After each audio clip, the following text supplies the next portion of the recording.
Fatshark has released their second Q&A for itemization that actually answers a solid amount of questions and uncertainty that we've had in the past, and while some of it delivers some concerns, most of the answers are actually great. Let's take a look. For the sake of time, I'll only be covering the major points, so be sure to check out the link in the description below if you want to read the entire thing. They first clarify that for those of us who have already spent a significant amount of time grinding for blessings, there will be 0 additional grind with this new system, and that in order to max out one weapon's mastery in this new system, we will only need to have collected around 80% of the existing blessings prior to its release. This means that we don't have to spend time now maxing out every single weapon's blessing sticker book, but we'll only need to collect a majority of them.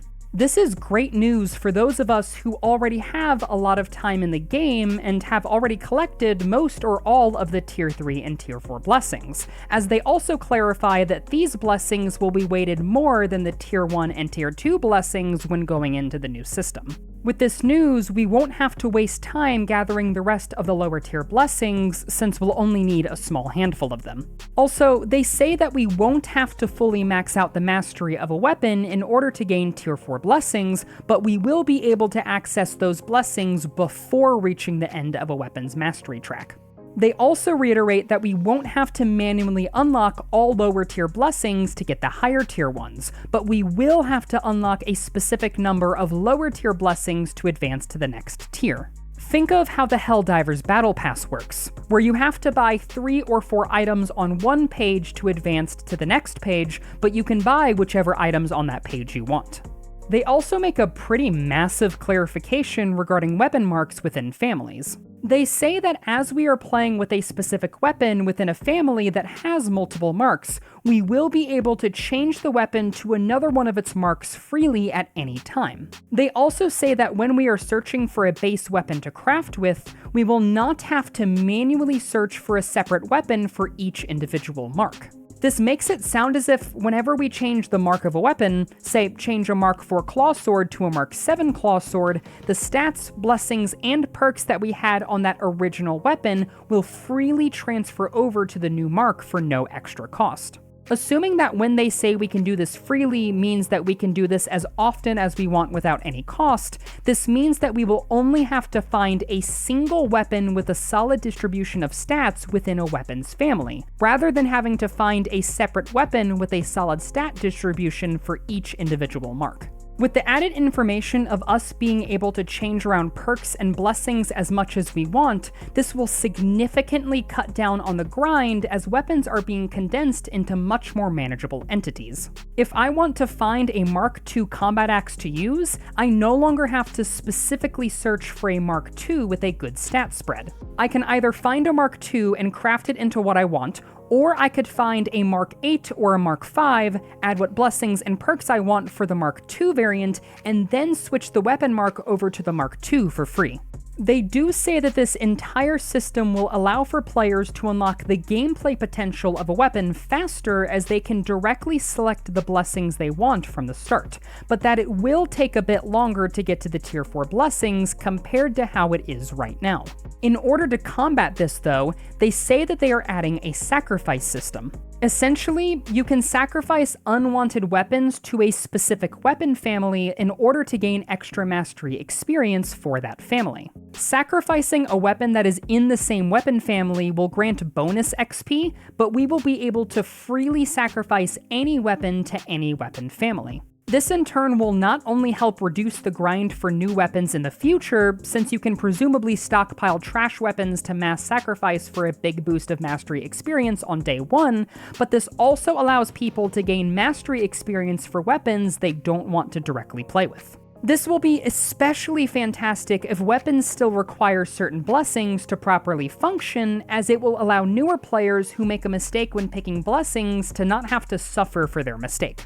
For example, using the current item building ideals, the combat axes need brutal momentum to function, and if a new player blows all of their mastery on bad blessings, they wouldn't have to suffer playing with a bad weapon and can just grind on other weapons until they have the required mastery to purchase brutal momentum. However, they also do say that many weapons will remain by themselves and not share a family tree with other weapons, which includes weapons that do not have any marks like the plasma gun or Ogryn's power maul. They also say that weapons that share models but not blessings will be separate from each other and have their own individual weapon families, but it's still not clear to what extent this will be true. Like, obviously the Rumbler and the Kickback will be different families since they function differently and have different blessings, but like, what about Psyker staves? The Purgatus and Surge staves all share blessings, so will they be grouped together in a single weapon family while the Trauma and Void staves will be separate? Or will each staff be considered its own individual weapon and therefore be separate, requiring you to grind each of the individual staves? In regards to stats, they say that it will be impossible to remove points from one stat to put it into another. The way in which stats will function is still kind of confusing, but what I believe this is saying is that when we obtain a weapon through any means, there will be two randomly generated aspects to that weapon's stats. Its base existing stats, that is represented by the yellow bar, and its potential, or how much it can be upgraded, which is represented by the blue bar. Using this image as an example, I think what Fatshark is trying to say is that there is no possible way to change the blue bars. They are generated randomly when the weapon is created, so we wouldn't be able to take 9 points out of, say, range and put it into damage to make the potential for damage 80%. Overall, itemization is sounding like a positive change. The ability to freely switch between marks significantly cuts down on the amount of weapons we will have to obtain, and with the ability to freely switch perks and blessings on a weapon, we will be able to pretty much have whatever weapon we want as long as we can find one solid base weapon. The addition of the sacrifice mechanic is also great and will speed up the process of mastery grind as people can transform their dockets and crafting mats into weapons to sacrifice. However, I still have three main concerns with this system. First, I'm concerned when they say that the new grind is slightly longer than the current grind. Even though the exact length of the current grind varies due to RNG, it still is pretty long, and making the grind even longer for people getting into Darktide will make the start of the game even more difficult for them. The leveling system for Darktide is rough for newer players, as they don't have what they need to make the game feel consistently good, and extending the amount of time newer players must spend in this state will make people drop the game fast. They did say, though, that they are making all blessings available at all tiers, and with the added systems of sacrificing and being able to manually pick the blessings that we want, I hope that the new player experience will be way better, because, let's face it, we ain't exactly doing too hot in the player retention category right now.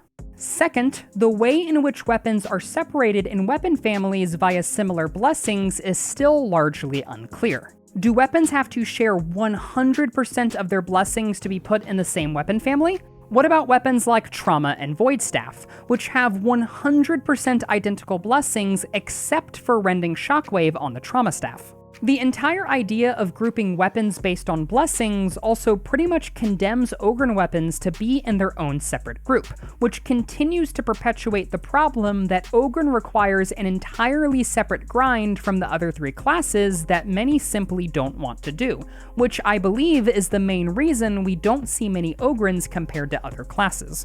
The sacrifice system will absolutely help with this issue, but depending on how much mastery fully upgraded weapons give, the results can range from incredibly useful to completely worthless, so we'll just have to wait and see on that front. And third, not being able to control how we upgrade our stats is rough. The hope was that we were going to be able to take a certain amount of upgrade points and allocate them however we wanted into a weapon's stats up to a weapon power level of 380, but that is sadly not the case. Not having direct control over how we allocate stat upgrades essentially means we have another layer of RNG to deal with, and while this new system is absolutely, undoubtedly better in regards to RNG, it still kinda sucks that there is some RNG present. The reason this sucks is because there are many builds that require weapons with a specific stat allocation. For instance, if you're running a high peril build, you'll want a force sword with a low warp resistance stat so that you can build mass peril on demand and get full value out of your build. Or you might want a Crusher with a lower crowd control stat so that enemies you attack don't go flying too far away from you and make it harder to kill them efficiently. With the old system, it was rare to get a weapon that suited these purposes, but technically possible. But with the new system, it's now going to be nearly impossible. Straw Hat did say that they were going to specifically address this point in their next Q&A though, so it sounds as if Fat Shark has an answer for these issues, which I am definitely interested in hearing. What do you think though? Does this Q&A make you more or less excited about the update? Let me know down in the comments below.